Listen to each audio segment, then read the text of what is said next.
அதிமுகவுடன் பாட்டாளி மக்கள் கட்சி கூட்டணி சேரப்போவதாக பரபரப்பு தகவலை ஒன்றையும் அதிமுக பொதுச் செயலாளராக இருக்கக்கூடிய எடப்பாடி பழனிசாமி அவர்கள் வெளியிட்டிருக்கார்.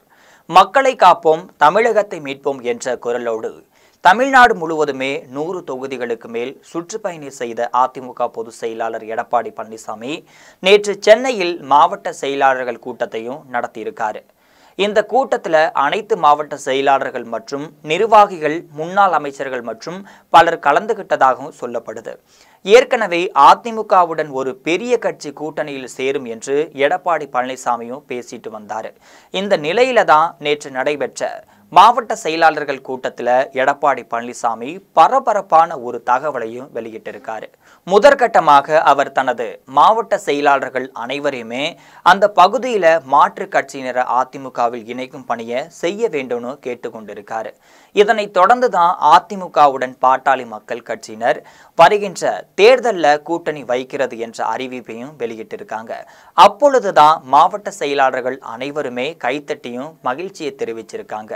இருந்த போதிலுமே மாவட்ட செயலாளர்கள் மத்தியில தான் ராமதாஸ் தலைமையில ஒரு பாட்டாளி மக்கள் கட்சி, அன்புமணி தலைமையில ஒரு பாட்டாளி மக்கள் கட்சி என செயல்படுவதாக குறிப்பிட்டும் கேள்வியும் எழுப்பியிருந்தாங்க. இந்த நிலையில தான் அதற்கு எடப்பாடி பழனிசாமி பொது மேடையிலேயே தகவல் ஒன்றையும் வெளியிட்டிருந்தார். பாட்டாளி மக்கள் கட்சியில் நடப்பது குடும்ப சண்டைதான். வெகு விரைவிலேயே மருத்துவர் ராமதாஸ், மருத்துவர் அன்புமணி ஆகியோர் ஒன்றாக இணைவார்கள் என்றும் சொல்லியிருந்தார். ஒன்றாக இணைந்த பாட்டாளி மக்கள் கட்சி நம்முடன் இணைய போகிறது என்ற பலத்த கைத்தட்டலுக்கு மத்தியிலும் பேசியிருந்தார். இதுல விசேஷம் என்னன்னு பார்த்தீங்கன்னா, ஏற்கனவே மருத்துவர் அன்புமணி பாரதிய ஜனதா கட்சியுடன் கூட்டணி சேருவதற்கான முயற்சிகளையும் செஞ்சுட்டு வராரு. இது தொடர்பாக அவர் உள்துறை அமைச்சர் அமித்ஷாவிடம் பேசியும் இருக்காரு. அதே சமயம்தான் அமைச்சராகும் தந்தை மகன் இருவரும் ஒன்று சேர்ந்தால்தான் கூட்டணி பற்றி பேசலாம் என்று அமித்ஷா அவர்கள் சொல்லிவிட்டதாகவும் தெரிய வந்திருக்கு.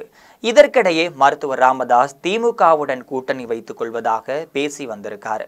இருந்த போதிலுமே அதற்கு திமுக தரப்புல பதில் எதுவும் தெரிவிக்கவில்லைன்னு சொல்லப்படுது.